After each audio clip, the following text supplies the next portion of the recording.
¿Cómo están? Bienvenidos a un episodio más del podcast Hablemos de Fútbol. Seguimos repartiendo calificaciones después del draft 2019 de la NFL. Ya hicimos el de la conferencia americana y ahora nos estaremos centrando en la división norte también de la AFC. Yo soy Jesús Sánchez y en los controles operativos del podcast está mi amigo Edgar Gallardo. Edgar, ¿cómo estás? Bienvenido. Muy bien, Jesús, muchas gracias por toda esta información que nos has proporcionado previo a la nueva temporada y del draft, y continuemos pues con las calificaciones para la siguiente división. Así es, estaremos avanzando, ya saben, hasta cubrir las 8 divisiones y ya después iniciará pues la preparación ya de cara al training camp, la pretemporada de la NFL, hasta finalmente llegar a la temporada regular. Iniciamos platicando de los Baltimore Ravens. Los Ravens, que con la primera selección que tuvieron este draft, la número 25 global, tomaron a Marquise Brown, el receptor de la Universidad de Oklahoma. Después tuvieron 2 picks en la tercera ronda: Jalen Ferguson, el defensive end de Louisiana Tech; Miles Boykin, el receptor de Notre Dame. Tuvieron 3 picks de cuarta ronda: Justice Hill, corredor de Oklahoma State; Ben Powers, guardia de Oklahoma; y también Iman Marshall, cornerback de USC. Para cerrar tuvieron una quinta ronda: Daylon Mack, defensive tackle de Texas A&M; y una sexta ronda: Trace McSorley, el quarterback de Penn State. El draft de los Ravens se trató de aumentar la velocidad a la ofensiva. Sabemos que antes del draft y tal vez incluso hasta después del draft tienen uno de los peores grupos de receptores. Entonces se enfocaron en armar un poquito mejor esa ofensiva con 2 receptores primera y tercera ronda, y también con un corredor en la cuarta ronda, en el que la clave de estos 3 jugadores ofensivos son la velocidad, poder dar un poco más de dinamismo a esa ofensiva que el año pasado parecía que estaba un poco estancada en el estilo más físico, más en la línea de golpeo, más en la línea ofensiva.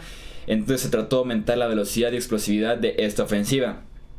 Marquise Brown es un clon de DeSean Jackson prácticamente, puedes tirar el campo sin ningún problema. Miles Boykin es uno de los mejores atletas del draft, mientras que Justice Hill, el corredor, corrió las 40 yardas en Indianapolis en 4.4 segundos. Entonces aquí vemos justamente este impacto y esta proyección que tiene la ofensiva de Baltimore de cara al 2019. Justice Hill tiene, creo yo, un potencial tipo Alvin Kamara en esta ofensiva, porque opciones terrestres ya las tienen y muy claras, con Lamar Jackson, con Mark Ingram, que llegó apenas en esta agencia libre, con otros corredores que ya estaban en el roster, pero hacía falta tal vez este jugador más explosivo, más de jugada grande, más de 20-30 yardas por acarreo, y creo que esta opción podría ser Justice Hill. Jalen Ferguson tiene el récord de capturas en la NCAA y pudo haber sido primera ronda, si no por un incidente que tuvo fuera de cancha. Llega obviamente a reemplazar la salida de Terrell Suggs y de Severus Smith, que se fueron ambos en la agencia libre, los 2 principales pass rushers que tenían en Baltimore. Finalmente McSorley podría ser visto como tipo un Taysom Hill. Tiene sentido tener un quarterback atlético suplente para un quarterback atlético titular, para que no sea tanto el cambio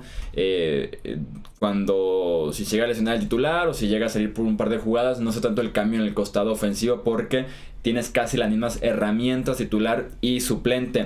Calificación para Baltimore les daría un 8 en este draft 2019 de la NFL. Hablemos ahora de los Cincinnati Bengals. Los Bengals, con la primera selección de su draft, la número 11 global, tomaron a Jonah Williams, el tackle guardia de Alabama. Segunda ronda, Drew Sample, el tight end de Washington. Tercera ronda, Jermaine Pratt, el linebacker de NC State. Tuvieron 3 cuartas rondas: Ryan Finley, el quarterback de NC State; el tackle defensivo Renell Wren de Arizona State; y Michael Jordan, no el basquetbolista, el guardia centro de Ohio State. Tuvieron 3 picks de sexta ronda: Trayvon Williams, el running back de Texas A&M; Deshaun Davis, el linebacker de Auburn; y Rodney Anderson, el running back de Oklahoma. Para cerrar séptima ronda, Jordan Brown, el cornerback de South Dakota State.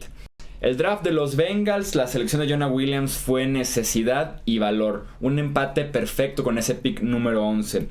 Williams era el mejor tackle ofensivo del draft. Estamos hablando de que fue el primer tackle ofensivo tomado en este proceso. Entonces el número 11 fue una selección correcta. Fue una muy buena, un buen lugar en relación valor-necesidad del que se encontró en ese lugar número 11. Williams estará jugando como tackle izquierdo, ya se confirmó. Cordy Glenn, que fue el tackle izquierdo la temporada pasada, pasa a ser guardia izquierdo ahora. Entonces renuevan un poquito lo que es ese extremo de la línea ofensiva. Drew Sample, que fue la ala cerrada que tomaron en la segunda ronda, tiene apenas 46 recepciones en 4 años en la Universidad de Washington. Aporta más como una ala cerrada bloqueador. Y tomar una ala cerrada bloqueador en la segunda ronda es sumamente temprano para cualquier equipo. Se trataba de encontrar el reemplazo de Tyler Eifert, no depender de este jugador que está constantemente lesionado, pero creo que no lo consigue Cincinnati con Drew Sample. Ryan Finley no tiene el potencial de ser un titular o de empujar a Andy Dalton para sacar lo mejor de Dalton. Tendrá 25 años pronto, entonces realmente se enfocaron en encontrarle un suplente, tal vez de herramientas suficientes para ser un buen suplente en la NFL, pero hasta ahí llega el potencial de Ryan Finley. 2 corredores seleccionados en un backfield que ya tiene a Joe Mixon y a Giovanni Bernard me parece un desperdicio de selecciones. Me hubiera gustado más que Cincinnati se hubiera enfocado en la posición de corredor en la agencia libre ya de los jugadores novatos no tomados en el draft, porque no era tanta la necesidad para ir rápido o ir doble también por un corredor en este draft.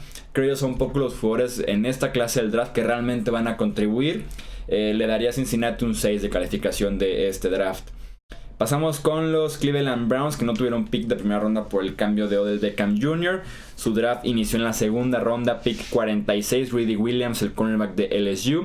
Tercera ronda, Sion Takitaki, el linebacker de BYU. Cuarta ronda, Sheldrick Redwine, el safety de Miami. 2 quintas rondas, Mac Wilson, el linebacker de Alabama. Y Austin Sabert, el pateador de Oklahoma. Sexta ronda, Drew Forbes, el guardia de Southeast Missouri. Y séptima ronda, Donnie Lewis, el cornerback de Tulane. En esta clase del draft tenemos que incluir sí o sí a Odell Beckham Jr., que fue adquirido por 2 selecciones de este año y una de hace 2 años de Abril Peppers, el safety.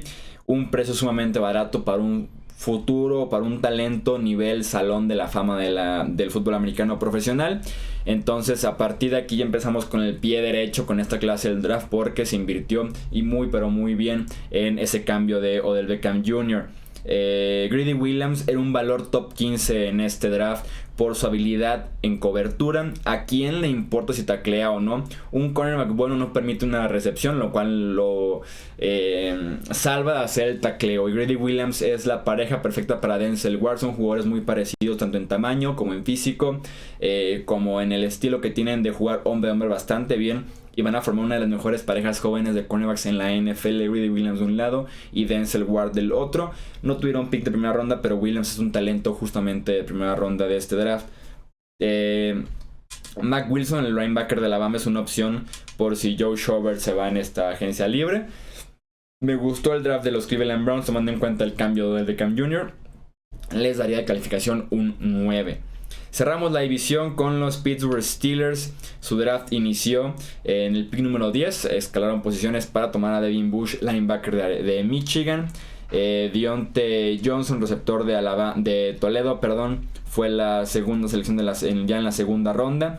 Justin Lane, cornerback de Michigan State, fue tomado en la tercera ronda. En la cuarta ronda, Benny Snell, running back de Kentucky. Quinta ronda, Zach Gentry, tight end de Michigan. Tuvieron 3 picks de sexta ronda: Sutton Smith, linebacker de Northern Illinois; Isaiah Box, el tackle defensivo de Alabama; y Ulysses Gilbert, el linebacker de Akron. Y para cerrar la séptima ronda, Derwin Gray, el tackle ofensivo de la Universidad de Maryland. Devin Bush es el linebacker que los Steelers han estado buscando desde que se lesionó Ryan Shazier, siendo un linebacker central que te cubre de lateral a lateral y que corre como un running back prácticamente. Corrió un 4.43 en las 40 yardas de Indianapolis, mucho más rápido que muchos corredores en ese mismo Scouting Combine. Me gustó mucho la agresividad de los Steelers. Era momento de encontrar un linebacker para que esa defensiva dejara de ser vulnerable en la parte más importante, que es el centro de la unidad. calidad. El problema es que a partir de ahí, en mi opinión, se vino abajo el draft de los Steelers en muchos aspectos. Diontae Johnson es un reemplazo de Antonio Brown, pero versión muy barata de Antonio Brown. Zach Gentry, es el reemplazo de Jesse James. Lane creo yo valió la inversión en la cuarta ronda, pero Snell es un estilo de corredor que ya tienes actualmente en el roster. Creo yo que se trataba más de complementar lo que podía ofrecerte ya James Conner, y Snell simplemente no es esa opción de complemento para Conner. En esta calificación también incluimos el pobre cambio que hicieron con los Raiders por Antonio Brown, un precio muy barato por un receptor All Pro, un receptor futuro Salón de la Fama. Entonces recibieron un poco a cambio de este jugador. Si bien ya se quería ir, y como tal no es culpa de los Steelers, son decisión de ellos el haberlo cambiado, fue un cambio muy pobre al final de cuentas, en el que no supieron manejar el vestidor, personalidades, jugadores y demás que llevan a la salida de Antonio Brown. Y tenemos que darle a los Steelers en este draft una calificación de 7.